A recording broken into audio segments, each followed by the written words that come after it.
Hi, I'm Richard Clayman. Welcome to another episode of Unlocking the Leadership Door. A critical leadership skill in any organization, in any industry, is the ability to nurture an environment that harnesses the potential of innovation. I'm standing here in the Science and Technology Museum in Ottawa with a backdrop that stands testament to what innovation brings to our society and our organizations. Our first guest, a team, will show how special collaborative teamwork harnesses youthful vision with mature experience to really make innovation pay. Our second guest will show what has to be done today to help innovators bring in our tomorrows. So come with me as we unlock the leadership door on innovation and bring our future closer.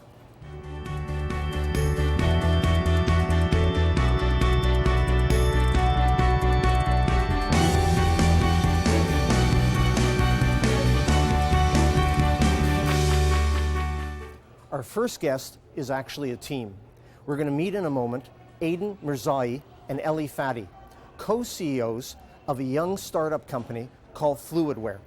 It's gone from a dream to a business reality, an award-winning business reality, in just 5 years.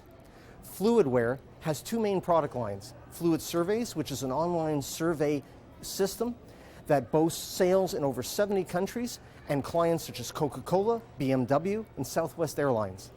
Their second product line, Fluid Review, is an online application receiver and reviewer, and it's been used by such universities as MIT, Harvard, Columbia, to hand out over $500 million.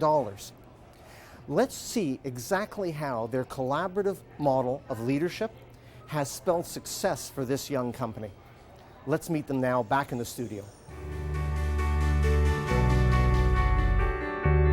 I'm sitting here with Aiden Mirzai and Eli Fadi of Fluidware. Welcome, gentlemen. Thank you for being with us today. Thanks for having us. I want to talk a little bit about leadership and money, two very important components of business, but I want to understand from you how they work together.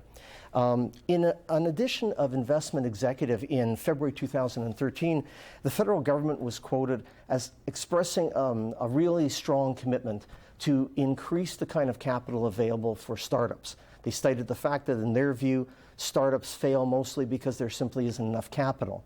The problem is we've seen startups get capital, burn through it, and not come out with a commercial product in time before the capital ran out.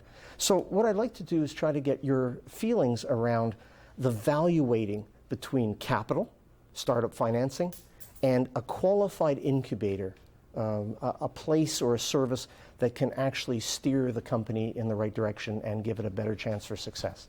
So how do you think those two are weighted? I think in Canada in particular, I'm more of the mindset that capital can do a lot. And the reason for that is, in the day and age of the internet, I can literally, pull up YouTube and watch almost anyone that I want. You name like the business executive or the leader, I can find a speech from them, I can find notes from them, I can find venture capital term sheets, I can find their university courses on this. There's like quick how to do this courses, marketing courses, there's everything. There's so much knowledge out there that mentorship will never be replaced, but there's so much information there that I don't think that you necessarily need all the resources of an incubator and advice and things like that. I think the thing that's lacking more is the capital side. And on top of that, there's all these different groups. There's meetups for startups. I'm part of a group called Fresh Founders. It's a group of 100 entrepreneurs right here in Ottawa. And there's so many of these groups. There's so many support networks. I guess when I was starting out, maybe I felt that there weren't as many support networks. But I feel like with the internet and all that's happening and the rapid growth of the startup scene, I just think that it's become there's so many resources that now the one piece of the puzzle that's missing is just capital. In Canada, clearly our capitalization, if you look at companies, is way below what you get in the US. And clearly money, everybody says, may not be the answer to everything, but it helps to have a lot of money. So clearly, once you have the money, availability of resources of all kind is becoming a lot easier. However, you have to consider that the early stages, it is never the issue of the product, it's never the issue just the people, it's never the issue just the marketplace. It's a combination of all of these things. And if you have the money, like in the US, they're overcapitalized. They give you so much money that you can go and buy all of these important mentors and people and so on. And it will help you to get to the market faster. But it's not one aspect. In other words, as you said, just getting money is not going to solve everything, but it will help you to get to where you want to go. So you mentioned the rough stages. Fluidware started with an initial idea. There was nothing. There really was no company.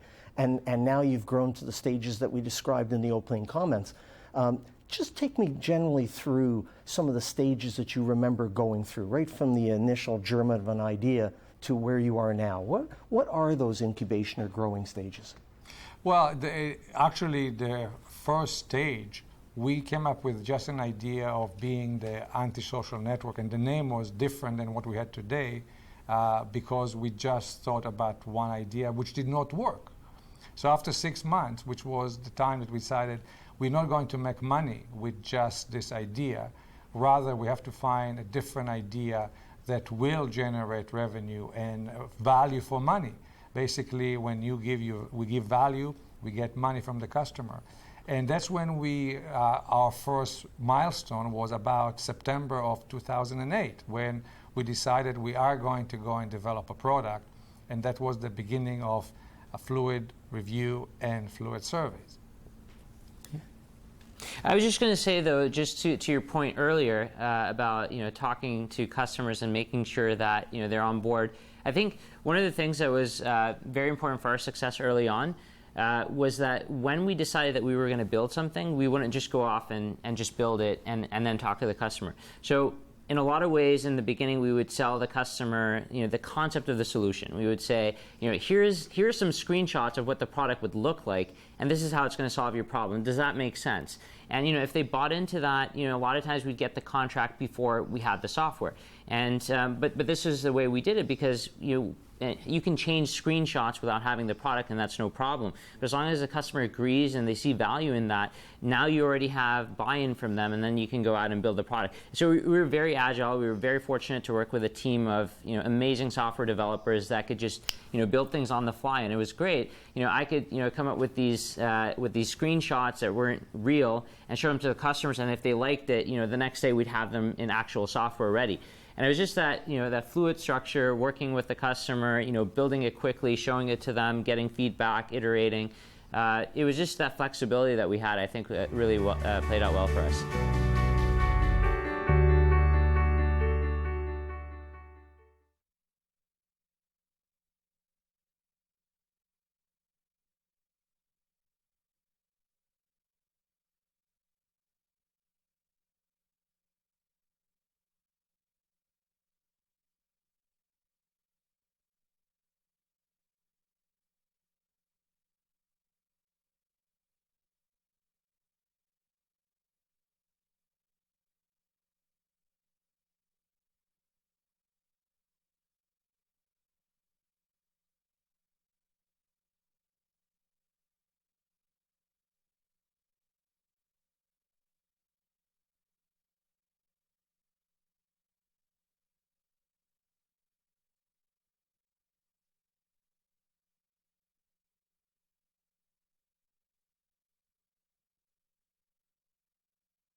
I want to hone back into that commercialization phase. We've seen a lot of people spend a lot of money sometimes being very committed to their initial idea, spend a lot of money making it almost perfect in their perspective, and then they finally decide, well, we've got to go out and get some revenue to pay for all this, and it doesn't hit the mark in the marketplace.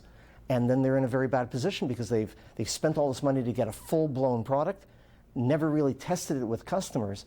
You've done the other way. You went out very, very loosely and got direction from them.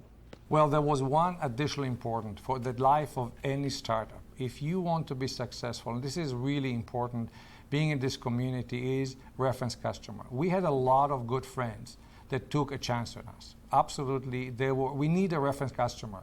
When you start a company, the first question that people ask, how old are you? And who else is using it? And that's a chicken and egg situation. And we have some really good friends, and we are not ashamed to mention Claude Lagour from Ottawa U took a chance on us. He took the first beta software that we had, and 5 years later, he's still using it. But we can tell you that version 1 that he got was not great, but he stood by us, supported us, and that's how we were able to say, yeah, go and talk to Claude. He's using our software. Yeah, and I mean, when those guys made, I mean, it was him, Luc Lalonde from Carleton. We had just a number of people in the city that really, like in the very early stages, the products were, nothing I can, look back and say we were proud of, and they probably didn't do the job very well, but these guys, I think it was more than the products. They believed that if they, they're basically investors in a lot of ways because they're investing in the future of this product. It's not there today. They'll buy it, they'll, keep using it, and eventually it'll get there. But the other great thing is that their requirements and the way they want things is really going to make its way into the product. So they'll help shape the future of the product, and that was critical. I think we tried to do that once as well. I mean, we try and do it whenever we can. There was another company in Ottawa that came to us, and we wanted something done, and they weren't the company for it because they just didn't have the experience. And we said, let's give them a chance. And now they're generating over $1 million a year, doing, what they delivered to us was the very first product. And now they're doing over $1 million a year just, because we gave them the opportunity. We practice just what we preach. Yeah, because people gave us the opportunity. And, it just, if everyone did that, if everyone bought from, startups that were just getting off the ground, it would make a huge difference. The whole series that we're doing, that you're part of right now, is all about leadership. And a big part of leadership is commitment, passion, and a vision. And so think back to when you were making those screenshot pitches to companies. What were you selling? How were you selling it? Because you really didn't have a product. So think back to to how you were communicating, where they could go together with you. Yeah, absolutely. So I think the main point is, at least in the software world, actually in the business world, pretty much whenever you sell anything, you're solving a problem. Everyone's looking for an end result, and if the software, the technology, or the product can help you get there, then we're good. And so what we wanted to do was show them that this is the process of how you can achieve the results that you want, and as long as the results were there, and we showed them that it was possible and it was easy to do. Then they would believe in it. And a lot of times we create interactive demos and screenshots so that it would be interactive, it would work like a real product, except there was no back end to it. It was all just front end material. And I think we were just telling a story of this is the use case that you would use on a daily basis. Like these are the actions you would take, and when people see that and feel that and imagine that, it becomes real to them. So they almost forget that this isn't a real product. They experience it before it's there. And if they're happy with that experience, then you've got a sale. Because remember, the first user, the evangelist, cannot find a product. That's why they come to startup, because they cannot go to anybody else. They cannot go to a large company and say, do it for me. They know that there is no solution. So they're going to work with you, and they'll accept that it is 10% of the solution. And by showing them the screenshots, they realize, oh, I can see now the next 10% and the next 10%. So the whole idea is that they work with you because there is no other solution. They need what you're going to do, and they cannot find it anywhere else. You've just very recently, won an award, and I'd like you to tell me about that. Well, we're very proud of this award. It's a CATA award, the Canadian Advanced Technology Alliance. And we, as an innovative company, our products obviously are very successful. As you know, we're selling around the world. And we were recognized by the industry that our products are very successful. Aidan, how do you feel? I mean, it's not been so long that you can't remember what it was like when you first thought, I'm going to do this. I'm going to jump before I think. And now look at that recognition. What are your feelings? I think the recognition is important, but I think the lesson that I've learned the most is you almost have to ignore all of that. And I'll explain why. Because what happens is when you first start the company, it's almost about everywhere you look, everyone else looks more successful than you do. It's really like that. So, you leave an awesome job, you're doing this thing, it's like 15 months in, there's no progress. right? You start, there's self-doubt. You look at, your friends are getting PhDs, they're getting married, they're getting promotions, they're doing all these things, and, you're doing this thing that's going nowhere. So you almost, I think one of the things I've learned, in this whole process is to almost ignore the outside. Like it's great if you get recognition, but it's almost you have to have this, complete focus on what you're doing and ignore, whether people, appreciate it or don't appreciate it or anything like it. It's obviously good to get recognition. We seriously appreciate that. But it's not only about that. You have to have the long-term vision that, where you're going. You have to think 10, 12, 15 years ahead. And when you have a long distance focus, you can, you'll be able to do more. My last question is this. You've seen the development in yourselves, you've seen the development in the company. You talk about taking business in that will take you on your strategic path 18, 24 months out. What kind of skills or abilities between you do you think now you have to develop to a higher degree because of what challenges are going to be coming? Well, what we really complement each other quite a lot in terms of the combined expertise and experience. What we are in the company now looking for, because we grew very fast, is the middle management, the middle layer, the second layer, because what we need now is additional people to help us to guide the ship. So from a strategic perspective, Aiden and I, as I said, we spend a lot of time analyzing and strategizing, but if we want to go to the next level now, we need the middle management. And it's not an easy thing to do because you build a company, and then I remember one of the things that I used to pride myself in is I do a really good job at RFPs, and no one can do as good as a job as I can. So when you have someone else come in and they want to take what you're really good at and what you've been doing for so long. Oh no, delegation. Yeah, so it's not as easy. I mean, some things are awesome to delegate because you don't want to do them. You're like, yes, please. It's all yours. But other things, it's and you know what? When you first hire people, a lot of times they won't be as good as you are. But that's fine, right? They'll make mistakes, and it's about investing in that person, and eventually they'll be better than you are. And I think it's a lesson that is obvious in hindsight, but it was a tough thing to for me to learn at least. I think you've learned whatever lessons you've learned them very well. Your company is very successful. It's been recognized, and I want to thank you very much for being with us. All right, thank you very much.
Our next guest is no stranger to Ottawa audiences.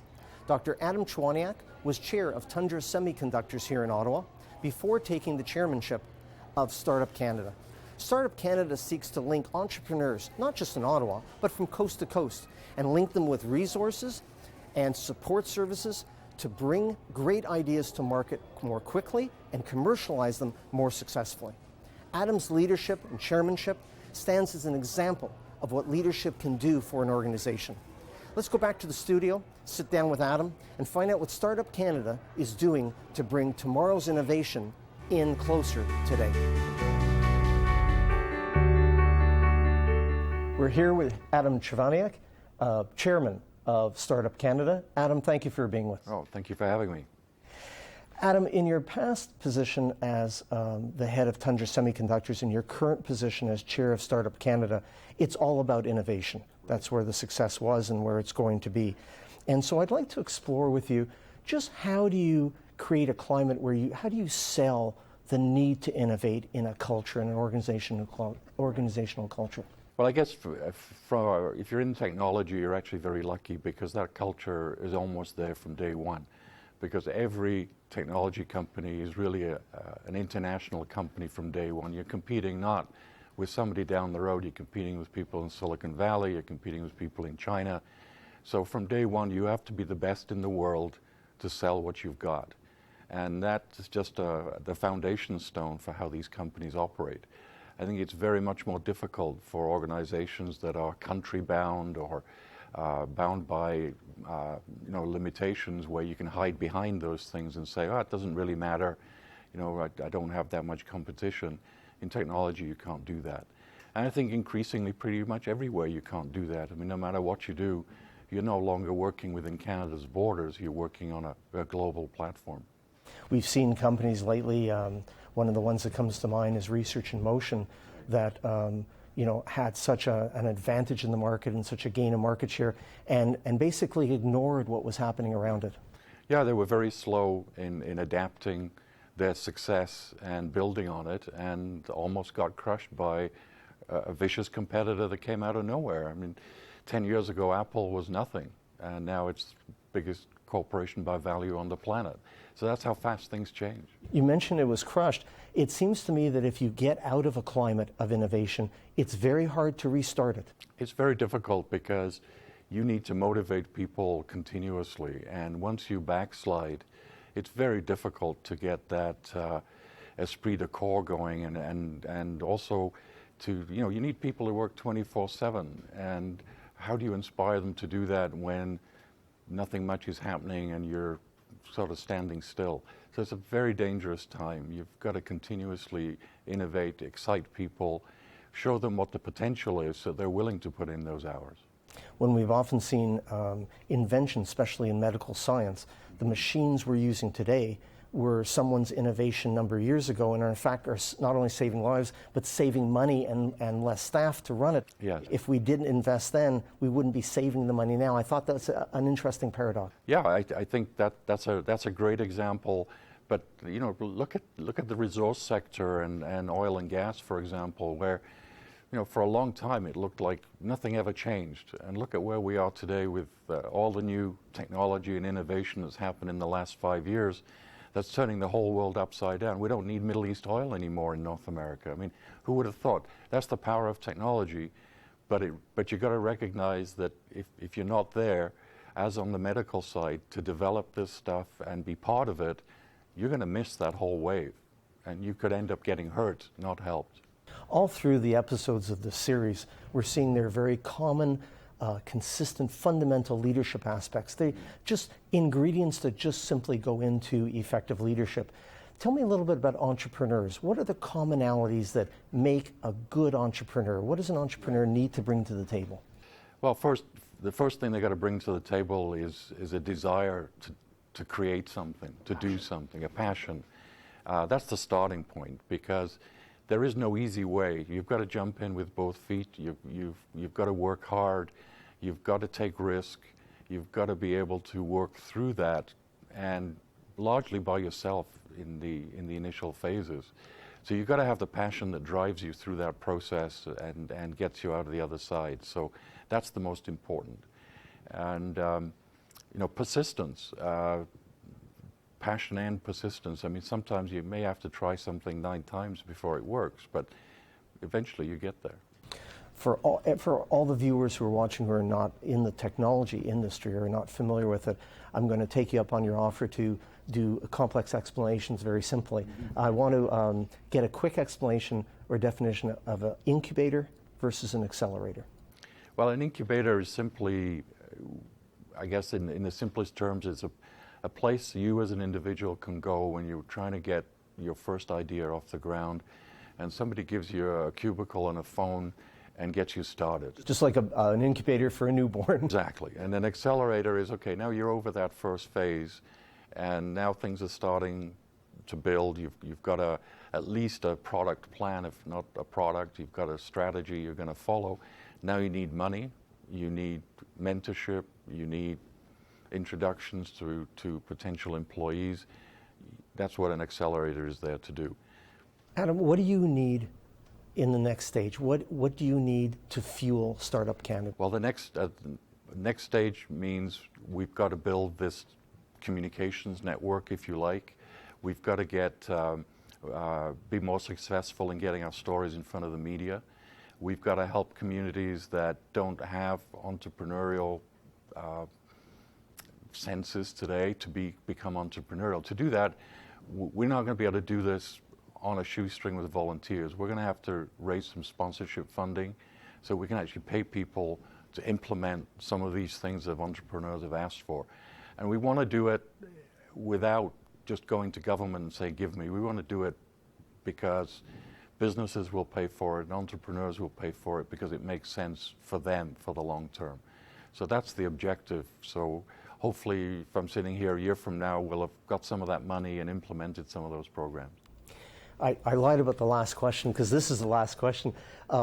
You're someone who's had an extraordinary career, and I know you've done it with great teams, and you can choose now to do what you want to do, but this is something you've dedicated an awful lot of time to. Absolutely, because when I look at all the successes I've had and all the failures I've had, and when I look at all the work we've done trying to advise government and to figure out how some of this could happen, I realized that it's got to happen from the grassroots up. It's got to happen because entrepreneurs make it happen. And so startup is very important to me that way, in that it transcends all the other things. Yes, companies need money, yes, they need mentorship, but if we don't change our overall risk culture and we keep funding companies at a lower level than our competitors, then we're not going to win. So it's a very fundamental thing I'm trying to change, and I have no idea whether we'll succeed or not. But you're trying. But we're trying. Yeah. We're going to watch that progress with great interest. Adam, thank you very much for being with us today. It's been great having the dialogue. Thank you. High tech moves very quickly, and so did our half hour. It all starts with a dream, but innovation, in order to turn into reality, requires mentorship, financial support, and external expertise. You have to, as a leader within your organization, find and support your creative people, support the innovative process, and then bring in your guidance, whether it's within a multi-generational team or right across the country. And those are some of the lessons that we try to work hard to reveal in every episode, every time we unlock the leadership door. Thank you for joining us. I'm Richard Clayman, and until next time, goodbye.